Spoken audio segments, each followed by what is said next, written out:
नमस्कार प्यारे अभ्यर्थियों, स्वागत है आपका फिर एक ऑनलाइन क्लास में। जो भी विद्यार्थी फोर्थ ग्रेड अभ्यर्थियों राजस्थान चतुर्थ श्रेणी एग्जाम की तैयारी कर रहा है, उनके लिए हम इस क्लास में राजस्थान जीके के 200 प्लस क्वेश्चनों पर बात करने वाले हैं। क्लास अभ्यर्थियों रामायण साबित होने वाली है। टाइम अभ्यर्थियों आपका अंतिम समय बचा है एग्जाम का। ये तैयारी आपके सिलेक्शन को डिसाइड करेगी कि आप अभ्यर्थियों कितनी तैयारी अंतिम समय में अभ्यर्थियों कर रहे हो। तो चलिए दोस्तों, बिना देरी के क्लास को स्टार्ट करते हैं। 200 में से अपना स्कोर बताना कि आपका स्कोर क्या रहता है। पहले प्रश्न की बात कर लेते हैं। तो पहला प्रश्न आपसे क्या पूछा है कि राजस्थान का सबसे नवीन जंतुआलय है वो कौन सा है। ऑप्शन हो जाते हैं कोटा जंतुआलय, जोधपुर, बीकानेरिया तो आपका जयपुर। तो राइट आंसर की बात की जाए तो आपका जो जयपुर जंतुआलय ये नवीनतम जंतुआलय हो जाता है। Option D is the right answer. अगले क्वेश्चन की बात करते हैं प्यारे अभ्यर्थियों कि रणथंभौर बाघ परियोजना को कब प्रारंभ किया गया था। स्टार लगा के रखना भाई। रणथंभौर बाघ परियोजना को अभ्यर्थियों 1973 में प्रारंभ किया गया था। Option C is the right answer. अगला क्वेश्चन है अभ्यर्थियों आपसे क्या पूछा है, बस क्लास को अभ्यर्थियों ध्यान से सुनना, आपको एंड तक देख लेना और क्लास को ध्यान से जरूर सुन लेना।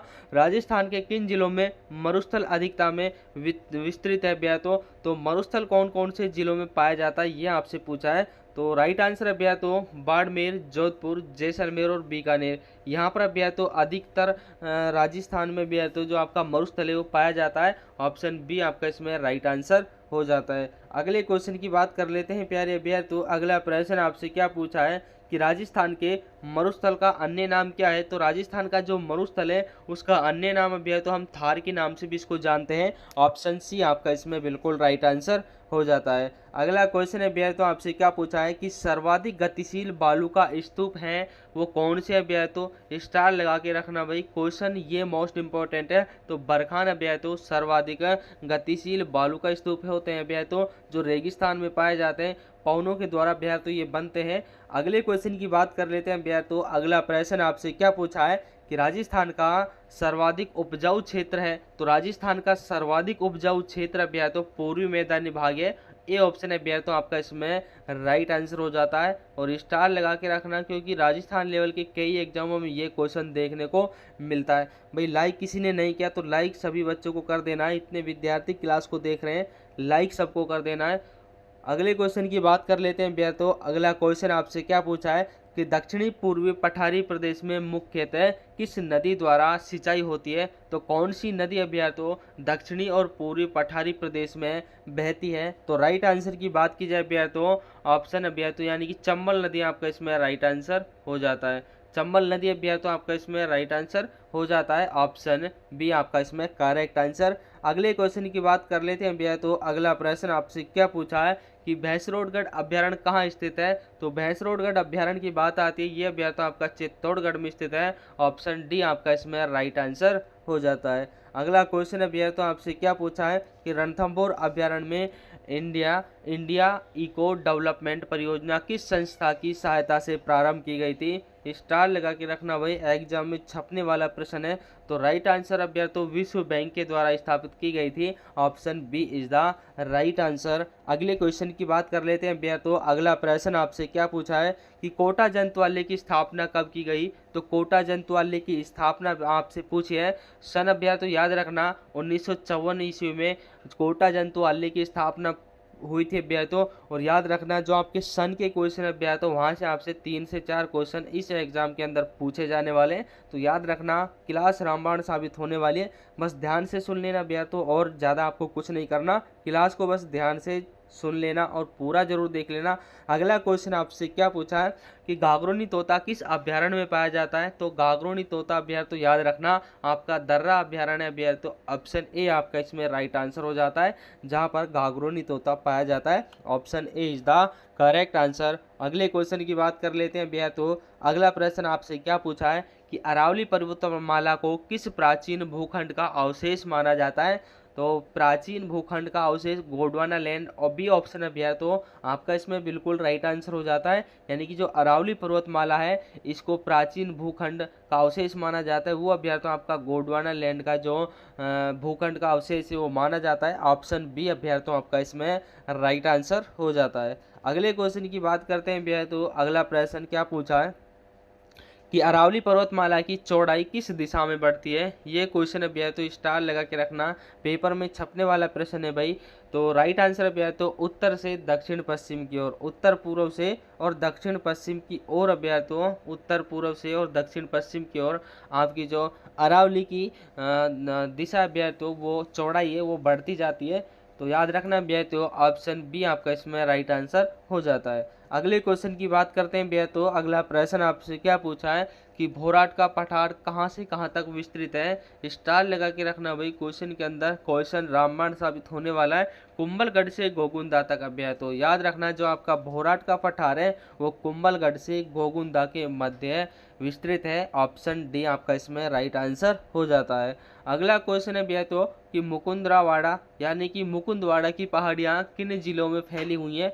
तो मुकुंदवाड़ा की जो पहाड़ियाँ हैं वो भैया तो झालावाड़ और कोटा 2 जिलों में फैली हुई हैं। और इम्पोर्टेंट है भैया, तो याद रखना ए ऑप्शन आपका इसमें राइट आंसर हो जाता है। अगले क्वेश्चन की बात कर लेते हैं भैया, तो अगला प्रश्न आपसे क्या पूछा है कि राजस्थान में अरावली पर्वतमाला किस दिशा में विस्तृत है। तो राजस्थान में जो अरावली पर्वतमाला है वो अभ्यार तो आपकी दक्षिण पश्चिम से उत्तर पूर्व की ओर विस्तृत है। यह क्वेश्चन साथ रिपीट हुआ, याद रखना क्वेश्चन इंपॉर्टेंट है। ऑप्शन ए आपका इसमें राइट आंसर हो जाता है। अगले क्वेश्चन की बात कर लेते हैं भैया, तो अगला प्रश्न आपसे क्या पूछा है कि गोगुंदा से कुंभलगढ़ तक की विस्तृत पठार कौन सा है। वो पठार अभ्यार तो आपका भोराट का पठार है। ऑप्शन ए आपका इसमें राइट आंसर हो जाता है। अभी मैंने बताया था भैया तो आपको कि भोराट का पठार कहाँ स्थित है। तो गोगुंदा और कुंभलगढ़ तक जो विस्तृत पठार है वो भैया तो भोराट का पठार है। थोड़ा घुमाकर प्रश्न को पूछ लिया है। अगले क्वेश्चन की बात कर लेते हैं प्यारे भैया, तो अगला प्रश्न आपसे क्या पूछा है कि राजस्थान में स्थित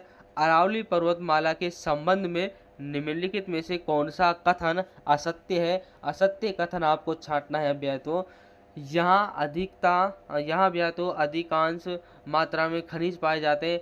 अधिकाधिक मात्रा में भैया तो खनिज पाए जाते हैं, ये ऑप्शन भी इसमें राइट आंसर हो जाता है। यह दुर्लभ वनस्पति यहाँ पाई जाती है, ये ऑप्शन भी करेक्ट ऑप्शन हो जाता है।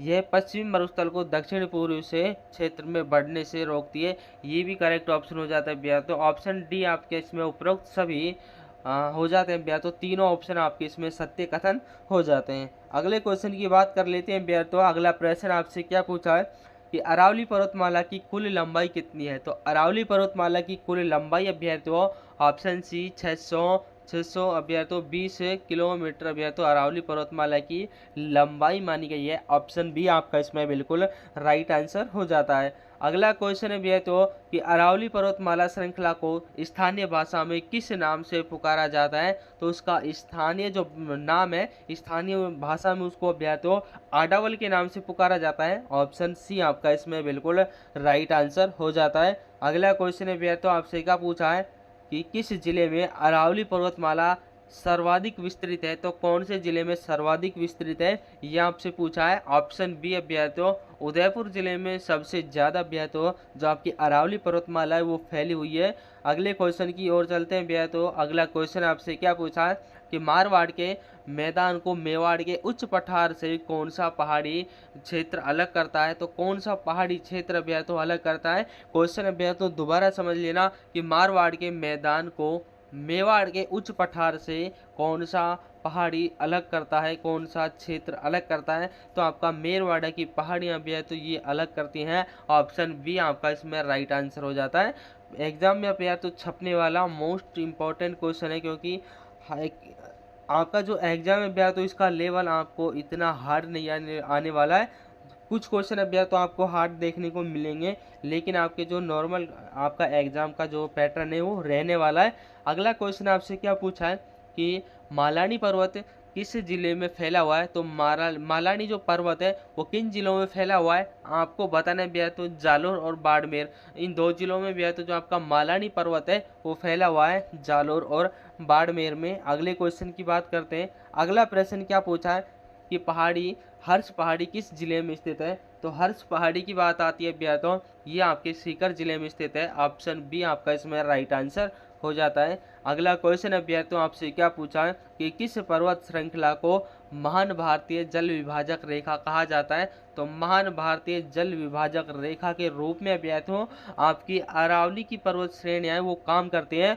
ऑप्शन बी अभ्यर्थियों आपका इसमें राइट आंसर हो जाता है। अगले क्वेश्चन की बात कर लेते हैं अभ्यर्थियों। अगला प्रश्न आपसे क्या पूछा है कि राजस्थान के दक्षिणी पूर्वी पठारी प्रदेश में औसतन वर्षा कितनी होती है? स्टार लगा के रखना भाई क्वेश्चन के अंदर, इंपॉर्टेंट क्वेश्चन है। यानी कि 80 से 120 सेंटीमीटर अभ्यर्थियों वहाँ पर अभ्यर्थियों दक्षिणी पूर्वी राजस्थान में आपकी वर्षा होती है 80 से 120। अगले क्वेश्चन की बात करते हैं अभ्यर्थियों। अगला प्रश्न आपसे क्या पूछा है कि बाघों की भूमि के नाम के से किस अभ्यारण्य को जाना जाता है? यानी कि सर्वाधिक मात्रा में आपके बाघ कौन से अभ्यारण्य में देखने को मिलते हैं? तो याद रखना जो आपका रणथंभौर का अभ्यारण्य है वहाँ पर अभ्यर्थियों आपके बाघों की संख्या सबसे ज़्यादा देखने को मिलती है। ऑप्शन ए आपका इसमें बिल्कुल राइट आंसर हो जाता है। अगला क्वेश्चन अभ्यर्थियों आपकी स्क्रीन के सामने कि राजस्थान में वृक्षारोपण से संबंधित पंचवटी अभियान कब प्रारंभ किया गया?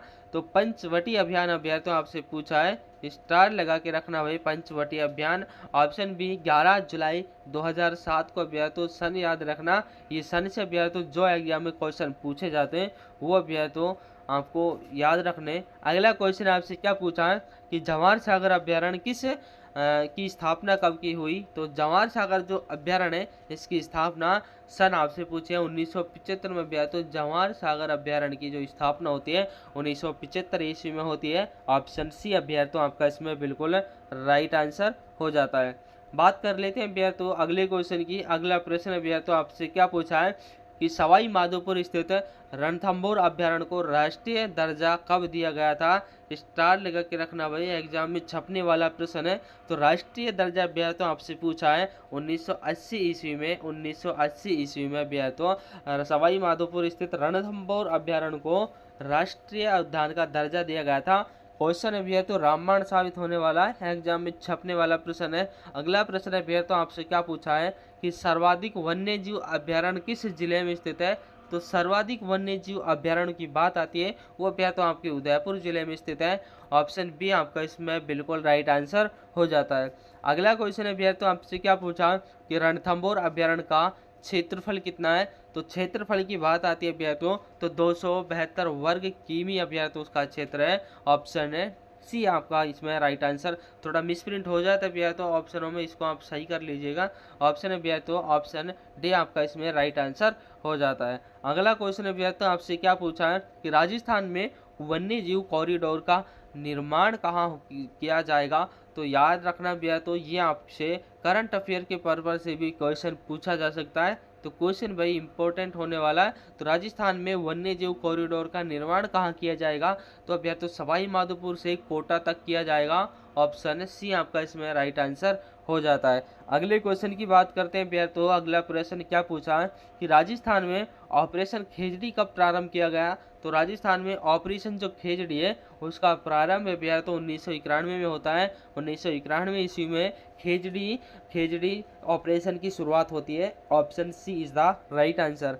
अगले क्वेश्चन की बात करते हैं। अगला प्रश्न भैया तो आपसे क्या पूछा है कि भारत के किस राज्य में गोंडवाना पाया जाता है? तो गोंडवाना अभ्यारण्य तो कहाँ पाया जाता है? गुजरात और राजस्थान इन दोनों में पाया जाता है। ऑप्शन सी आपका इसमें राइट आंसर हो जाता है। जो आपका गोंडवाना है वो इन दोनों राज्यों में पाया जाता है, गुजरात और आपका राजस्थान। अगले क्वेश्चन की बात करते हैं भैया तो अगला प्रश्न आपसे क्या पूछा है कि चंबल नदी किस जिले से होकर गुजरती है? तो चंबल नदी के बारे में याद रखना भैया तो ये आपके धौलपुर जिले से जरूर गुजरती है। ऑप्शन सी आपका इसमें राइट आंसर हो जाता है। अगला क्वेश्चन है भैया तो अगला क्वेश्चन आपसे क्या पूछा है कि सोम नदी किसकी सहायक नदी है? तो सोम नदी अभ्या तो जाखम की सहायक नदी है। Option B is the right answer. अगले क्वेश्चन की बात कर लेते हैं प्यारे अभ्यर्थी। तो अगला प्रश्न आपसे क्या पूछा है कि वह नदी जो दक्षिण से उत्तर की ओर प्रवाहित होती है, यानी कि दक्षिण से और उत्तर की ओर प्रवाहित होती है, इस तरह से अभ्यर्थ राजस्थान में बहती है, वो नदी कौन सी है? वो नदी अभ्यर्थ आपकी चंबल नदी है। ऑप्शन सी आपका इसमें राइट आंसर हो जाता है। अगला क्वेश्चन अभ्यर्थ आपसे क्या पूछा है कि महाराणा उदय सिंह ने निम्नलिखित में से किसे अपना उत्तराधिकारी घोषित किया था? तो किसे अपना उत्तराधिकारी घोषित किया था महाराणा उदय सिंह ने? तो राइट आंसर की बात की जाए भैया तो जगमाल को, option B is the right answer. Jagmal को अपना उत्तराधिकारी घोषित किया था, option B is the correct answer. अगले क्वेश्चन की बात कर लेते हैं भैया। तो अगला प्रश्न आपसे क्या पूछा है कि दिवेर का युद्ध कब हुआ था? सन आपसे पूछिए, सन इंपॉर्टेंट है भैया, तो याद रखना 3 से 4 क्वेश्चन आपसे पूछे जाने वाले। तो राइट आंसर भैया तो 1582 में दिवेर का युद्ध हुआ था। स्टार लगा के रखना भाई, क्वेश्चन इंपॉर्टेंट है। अगले क्वेश्चन की बात कर लेते हैं। अगला प्रश्न है कि एशिया की सबसे बड़ी परिस्थिति कौन सी है? तो एशिया की जो सबसे बड़ी परिस्थिति है वो अभ्या तो आपकी राज्य परिस्थिति मानी जाती है, option B is the correct answer. अगले क्वेश्चन की बात करते हैं। अगला प्रश्न आपसे क्या पूछा है कि मेवाड़ का पितृहंता शासक कैसे कहा जाता है? तो मेवाड़ का जो पितृहंता शासक है वो राणा उदा को कहा जाता है, ऑप्शन बी आपका इसमें राइट आंसर हो जाता है। अगला क्वेश्चन है भैया तो आपसे क्या पूछा है कि महाराणा अमर सिंह प्रथम की छतरी कहाँ स्थित है, कहाँ पर बनी हुई है? तो महाराणा अमर सिंह की जो छतरी है वो अहाड़ में बनी हुई है भैया, तो option C is the correct answer, Ahar भैया तो याद रखना। अगला क्वेश्चन है भैया तो क्या पूछा है कि हुरडा सम्मेलन की अध्यक्षता किसने की थी? तो हुरडा जो सम्मेलन है इसकी अध्यक्षता भैया तो आपसे पूछे किसके द्वारा की गई थी? जगत सिंह द्वितीय के द्वारा की गई थी, ऑप्शन बी आपका इसमें बिल्कुल राइट आंसर हो जाता है। याद रखना भैया तो क्वेश्चन इंपॉर्टेंट है, स्टार लगा के रखना। अगले क्वेश्चन की बात करते हैं। अगला प्रश्न है भैया तो आपसे क्या पूछा है कि नेपाल में गोहिल वंश की स्थापना किसने की थी? भाई नेपाल में किसने की थी? कुंभकर्ण के द्वारा मानी गई है, ऑप्शन सी आपका इसमें राइट आंसर हो जाता है। अगला क्वेश्चन है भैया तो आपसे क्या पूछा है कि अभिनव भट्टाचार्य एवं हिंदू सुल्तान नामक उपाधियां निम्नलिखित में से किस शासक की थी? तो याद रखना भैया तो अभिनव भट्टाचार्य, हिंदू सुल्तान नामक, ये 2 उपाधियां भैया तो स्टार लगा के रखना, कोई सी भी आपके एग्जाम में पूछी जा सकती है। तो महाराणा कुंभा के भैया तो ये दोनों उपाधियां हैं, अभिनव भट्टाचार्य और हिंदू सुल्तान भैया तो राणा कुंभा को कहा जाता है, option B is the correct answer. अगले क्वेश्चन की बात कर लेते। अगला प्रश्न भैया तो आपकी स्क्रीन के सामने कि आवल बावल की संधि निम्नलिखित में से किस किसके मध्य हुई थी? तो मोस्ट इंपॉर्टेंट क्वेश्चन है भैया तो एग्जाम की दृष्टि से, राणा कुंभा और राव जोधा के मध्य आपकी आवल बावल की संधि होती है, ऑप्शन बी आपका इसमें राइट आंसर हो जाता है भैया तो राणा कुंभा और राव जोधा के मध्य आवल बावल की संधि होती है। अगले क्वेश्चन की बात कर रहे हैं भैया तो अगला क्वेश्चन आपसे क्या पूछा है कि निम्नलिखित में से कौन सा चंबल नदी का उपनाम नहीं है? स्टार लगा के रखना भाई। तो चरणवती भी कहा जाता है भैया तो, नित्यावादी नदी भी कहा जाता है, कामधेनु भी कहा जाता है, ये भैया तो आपका ये वशिष्ठ भैया तो नहीं कहा जाता। इन तीनों को याद रखना, तीनों में से कोई सा भी आपके एग्जाम में छप सकता है। चरणवती भैया तो, नित्यावादी और कामधेनु, इन तीनों नामों से चंबल नदी को पुकारा जाता है। अगले क्वेश्चन की बात कर लेते हैं। अगला प्रश्न आपसे क्या पूछा है कि आदि खारी और आदि मीठी कौन सी नदी कहलाती है? वो नदी आपको भैया तो लूणी नदी, ऑप्शन ए आपका इसमें राइट आंसर हो जाता है। अगले क्वेश्चन की बात कर लेते हैं भैया तो अगला प्रश्न आपसे क्या पूछा है कि राजस्थान की वह नदी जो 3 राज्यों मध्य प्रदेश, राजस्थान और गुजरात में बहती है, तीनों राज्यों में बहती है, मध्य प्रदेश, राजस्थान और गुजरात, वो नदी अभ्या तो आपकी माही नदी है, ऑप्शन बी आपका इसमें राइट आंसर हो जाता है। माही नदी अभ्या तो याद रखना, ऑप्शन बी। अगले क्वेश्चन की बात करते हैं भैया तो अगला प्रश्न आपसे क्या पूछा है कि जाखम, सोम, अनास, हरण और मोरल ये किसकी सहायक नदियां हैं भैया? तो याद रखना जाखम, सोम, अनास, हरण और मोरेल, ये 5 नदियां भैया तो पांचों नदियां किसकी सहायक नदियां हैं? ये भैया तो आपकी माही नदी की सहायक नदियां हैं, ऑप्शन सी आपका इसमें बिल्कुल राइट आंसर हो जाता है। प्यारे भैया तो बात कर लेते हैं अगले प्रश्न की। अगला प्रश्न आपसे क्या पूछा है कि राजस्थान की एकमात्र नदी जो अंतर्राज्यीय सीमा बनाती है, तो अंतर्राज्यीय सीमा भी है तो वो नदी आपकी कौन सी नदी है? चंबल नदी है, ऑप्शन डी आपका इसमें राइट आंसर हो जाता है। अगला क्वेश्चन अभी है तो आपसे क्या पूछा है, अगले प्रश्न की बात कर लेते हैं कि दक्षिणी पूर्वी पठारी प्रदेश की मुख्य नदी कौन सी है? तो मुख्य नदी अभी है तो आपकी चंबल नदी हो जाती है। क्लास को पूरा जरूर देख लेना भैया, तो पूरा क्लास देखने के बाद आपका जो कॉन्फिडेंस लेवल बढ़ने वाला है भैया तो वो काफ़ी हद तक बढ़ने वाला है। और कमेंट में ज़रूर बताना कि आप क्लास को कहाँ से देख रहे हो। अगला क्वेश्चन आपसे क्या पूछा है कि भागवत संप्रदाय का उल्लेख करने वाला राजस्थान का सबसे प्राचीन शिलालेख कौन सा है? स्टार लगा के रखना भाई। सबसे प्राचीन शिलालेख कौन सा है? तो घोसुंडी का जो शिलालेख है वो भैया तो भागवत संप्रदाय का उल्लेख करता है। ऑप्शन ए आपका इसमें राइट आंसर हो जाता है। अगला क्वेश्चन है भैया तो आपसे क्या पूछा है कि राजस्थान शब्द का प्राचीनतम लिखित प्रमाण किस शिलालेख में मिलता है? तो किस शिलालेख में भैया तो मिलता है? तो बसंतगढ़ शिलालेख में जो राजस्थान का जो लिखित शब्द है, लिखित प्रमाण है, वो आपके बसंतगढ़ शिलालेख में मिलता है। ऑप्शन बी भैया तो आपका इसमें राइट आंसर हो जाता है। अगले क्वेश्चन की बात कर लेते हैं भैया तो कि राजस्थान का सबसे प्राचीन अभिलेख माना जाता है वो कौन सा अभिलेख है? बड़ली का शिलालेख। ऑप्शन डी आपका इसमें राइट आंसर हो जाता है। जो भैया तो राजस्थान का सबसे प्राचीन शिलालेख माना जाता है बड़ले का शिलालेख। अगला क्वेश्चन है भैया तो आपसे क्या पूछा है? क्लास को बस भैया तो आपको ध्यान से सुनना है, इससे ज़्यादा आपको कुछ नहीं करना, रिवीजन आपका फटाफट होने वाला है। ये क्वेश्चन है भैया तो आपकी स्क्रीन के सामने कि राजस्थान में वैष्णव संप्रदाय से संबंधित प्राचीनतम अभिलेख कौन सा है? तो वैष्णव संप्रदाय से भैया तो आपका जो घोसुंडी का शिलालेख है वो भैया तो वैष्णव संप्रदाय से संबंधित है और प्राचीनतम अभिलेख है। ऑप्शन डी आपका इसमें राइट आंसर हो जाता है। अगला क्वेश्चन भैया तो आपसे क्या पूछा है कि नांदसा यूप याद रखना भैया तो कि नांदसा यूप का स्तंभ लेख कहाँ से प्राप्त हुआ है? ये भैया तो आपको भीलवाड़ा से प्राप्त हुआ है। ऑप्शन डी आपका इसमें बिल्कुल है राइट आंसर हो जाता है। अगला क्वेश्चन भैया तो आपसे क्या पूछा है कि वह कौन सा अभिलेख है जो महाराणा कुंभा के लेखन पर प्रकाश डालता है? तो महाराणा कुंभा के लेखन पर प्रकाश डालता है वो अभ्या तो कीर्ति स्तंभ प्रस्तुति, जिसका अभ्या तो लेख 1460 ईस्वी में हुआ था। तो याद रखना भैया तो रामबाण साबित प्रश्न होने वाला है, इंपॉर्टेंट क्वेश्चन है ये भैया तो कीर्ति स्तंभ प्रस्तुति, जिसमें महाराणा कुंभा का जो लेखन है वो भैया तो इतिहास है उस पर प्रकाश पड़ता है। Option B is the right answer. अगला क्वेश्चन भैया तो आपसे क्या पूछा है कि कीर्ति स्तंभ प्रस्तुति के लेखक कौन है? तो कीर्ति स्तंभ प्रस्तुति के लेखक भैया तो आपको बताने हैं तो महेश भैया तो महेश आपका इसमें राइट आंसर हो जाता है। Option C. अगले क्वेश्चन की बात कर लेते हैं। अगला प्रश्न भैया तो आपसे क्या पूछा है कि राजस्थान में अशोक का शिलालेख कहाँ से प्राप्त हुआ है? तो राजस्थान में जो अशोक का शिलालेख है वो अभ्या तो आपका बैराट से प्राप्त हुआ है। ऑप्शन सी आपका इसमें राइट आंसर हो जाता है। अगला क्वेश्चन भैया तो आपसे क्या पूछा है? अगले क्वेश्चन की बात कर लेते हैं कि आमेर के कछवाहा शासकों का रघुवंशी तिलक के नाम से किस अभ्या तो शिलालेख में उल्लेख किया गया है? तो किस शिलालेख में अभ्या तो उल्लेख किया गया है? ये भैया तो आमेर का लेख में। ऑप्शन ए आपका इसमें बिल्कुल है राइट आंसर हो जाता है। अगला क्वेश्चन भैया तो आपसे क्या पूछा है कि प्राचीनतम पुरातात्विक स्थल गरदड़ा किस नदी के किनारे विकसित हुआ है? तो याद रखना भैया तो ये क्वेश्चन काफ़ी एग्जामों में देखने को पाया जाता है, स्टार लगा के रखना भाई। अभ्या तो जो आपका छाजा स्थान है यहाँ पर अभ्या तो विकसित हुआ है। ऑप्शन सी आपका इसमें राइट आंसर हो जाता है। अगला क्वेश्चन भैया तो आपसे क्या पूछा है? अगला क्वेश्चन भैया तो आपसे पूछा है कि तरखान वाला डेरा जहां आर्य संप्रदाय के संप्रदाय मिले हैं वो कहाँ पर स्थित है भैया तो तरखान वाला डेरा याद रखना भैया तो क्वेश्चन नया है, इंपॉर्टेंट है। ऑप्शन भैया तो सी श्री गंगानगर भैया तो आपका इसमें राइट आंसर हो जाता है।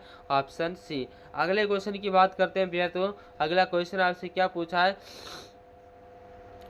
कि राज्य में बौद्ध धर्म का प्रमुख स्थान कौन सा है? तो राज्य में जो बौद्ध धर्म है इसका प्रमुख स्थान अभ्या तो आपको बताना है। तो बैराठ अभ्या तो आपको इसमें राइट आंसर हो जाता है। ऑप्शन ए बैराठ अभ्या तो जो बौद्ध धर्म का भैया तो प्रमुख स्थान माना जाता है। अगले क्वेश्चन की बात कर लेते हैं भैया तो अगला प्रश्न कि बाड़मेर में लूणी नदी के किनारे कौन सा पूरा स्थल है? तो बाड़मेर में लूणी नदी के किनारे भैया तो कौन सा स्थल है? तिलवाड़ा भैया तो स्थल है। ऑप्शन सी आपका इसमें राइट आंसर हो जाता है। अगले क्वेश्चन की बात कर लेते हैं। अगला प्रश्न आपसे क्या पूछा है कि डिडकर पुरातात्विक स्थल किस जिले में विकसित हुआ है? तो डिडकर भैया तो याद रखना इंपॉर्टेंट है, अलवर में भैया तो ये विकसित हुआ है।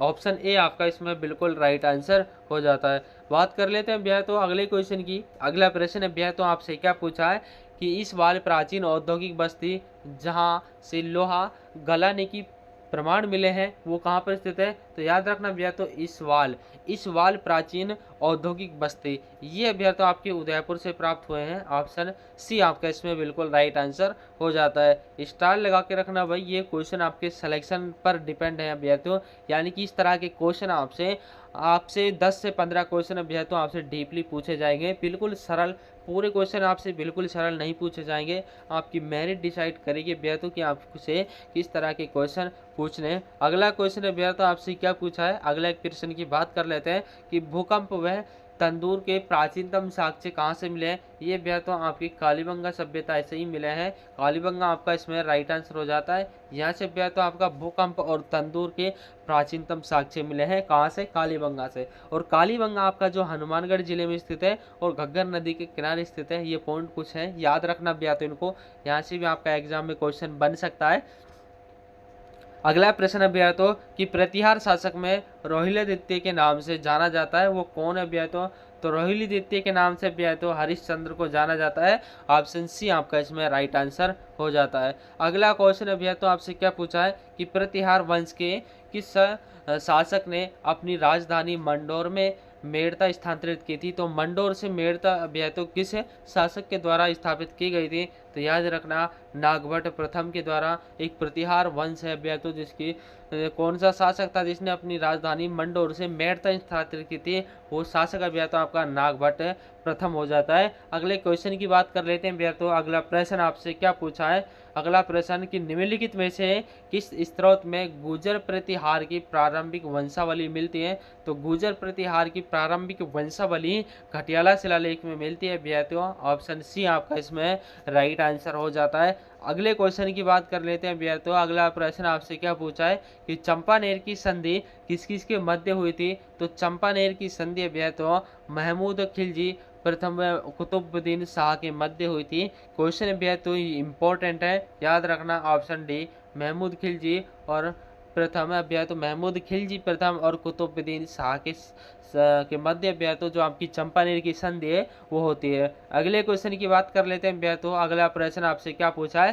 कि खानवा का युद्ध कब लड़ा गया था। तो खानवा का युद्ध भैया तो 1527 ईस्वी में लड़ा गया था। ऑप्शन सी आपका इसमें राइट आंसर हो जाता है। अगले क्वेश्चन की बात करते हैं भैया तो कि 1534 ईस्वी में गुजरात के शासक बहादुर शाह प्रथम के आक्रमण के समय मेवाड़ का शासक कौन था। तो मेवाड़ का शासक भैया तो राणा विक्रमादित्य था। ऑप्शन सी आपका इसमें बिल्कुल राइट आंसर हो जाता है। अगला क्वेश्चन भैया तो आपसे क्या पूछा है कि महाराणा प्रताप की आर्थिक सहायता करने वाला भामाशाह की जन्मस्थली कौन सी है। वो भैया तो राजसमंद से बिलोंग करते थे। ऑप्शन है भैया तो ऑप्शन सॉरी भैया तो इसमें आपका पाली भैया तो आपका इसमें राइट आंसर हो जाता है। थोड़ा भैया तो ऑप्शनों में मिस प्रिंट हो जाता है, इसको आप सही कर लीजिएगा। पाली आंसर आपको बिल्कुल सटीक दिए जाएंगे भैया तो, आंसरों की टेंशन भैया तो आप मत लेना। अगले क्वेश्चन की बात कर लेते हैं भैया तो अगला प्रश्न आपसे क्या पूछा है कि किस इतिहासकार ने अमर सिंह प्रथम को वीर राजा का वीर पुत्र कहा था। तो भैया तो किसने कहा था।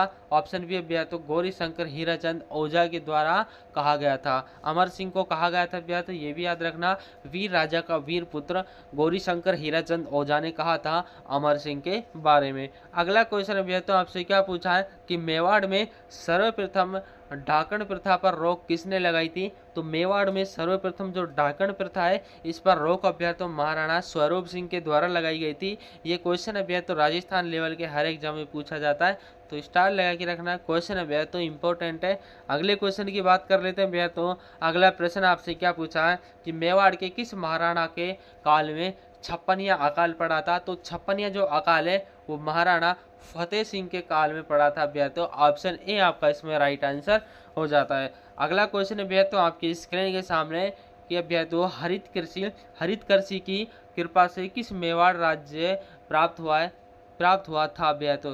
राइट आंसर की बात की जाए तो इसमें आपका ऑप्शन सी आपका राइट आंसर हो जाता है, बप्पा रावल भैया तो मेवाड़ राज्य प्राप्त हुआ था बप्पा रावल को। ऑप्शन सी आपका इसमें राइट आंसर हो जाता है। अगला क्वेश्चन भैया तो आपसे क्या पूछा है कि बप्पा रावल ने किस राजा को परास्त कर चित्तौड़ पर आक्रमण किया था। तो कौन सा राजा था भैया तो ऑप्शन सी आपका इसमें राइट आंसर हो जाता है। अब भैया तो याद रखना मौर्य मान को पराजित कर कर बप्पा रावल ने भैया तो वो भैया चित्तौड़ पर आक्रमण किया था भैया तो, ऑप्शन सी आपका इसमें राइट आंसर हो जाता है। तो दोस्तों क्लास को यहीं पर स्टॉप करते हैं। तो अब या तो 200 क्वेश्चन इस क्लास में नहीं हो पाए, तो कुछ क्वेश्चन बचे हैं वो हम अगली क्लास में जल्दी कवर कर पाएंगे। चैनल को भैया तो जो भी बच्चा नया हो चैनल को जरूर सब्सक्राइब कर लीजिएगा, और अब भैया तो जो भी विद्यार्थी क्लास को लाइक नहीं किया है वो सभी एक बार लाइक कर दीजिएगा, और एक कमेंट छाप देना भैया तो कमेंट बॉक्स में कि आप क्लास को कहाँ से देख रहे हो। इतना ये 2 काम आपको जरूर करना है। मिलते हैं भैया तो अगली क्लास में एक नए कंटेंट के साथ, तब तक के लिए जय हिंद साथियों।